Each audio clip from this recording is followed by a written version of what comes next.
بسم اللہ الرحمن الرحیم۔ السلام علیکم۔ کچھ باتیں جن سے اللہ پاک سخت ناراض ہوتا ہے، ہمیں ایسی باتیں سے بچنے کی کوشش کرنی چاہیے جن سے اللہ پاک ناراض ہوتے ہیں، کیونکہ اللہ پاک جب ناراض ہوتے ہیں تو پھر وہ رزق کی دولت تو نہیں چھینتے، پر یہ ہے کہ وہ سجدوں کی توفیق ہم سے ضرور چھین لیتے ہیں۔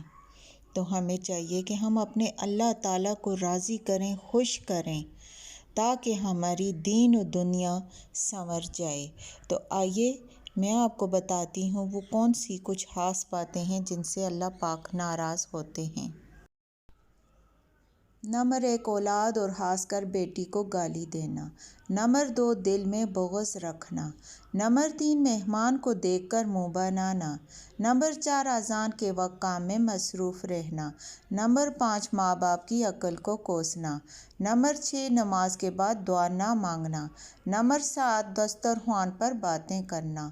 نمبر 8، کھڑے ہو کر پانی پینا۔ نمبر 9، وضو کی حالت میں کفر کے الفاظ ادا کرنا۔ اچھی باتیں دوسروں تک پہنچانا صدقہ جاریہ ہے۔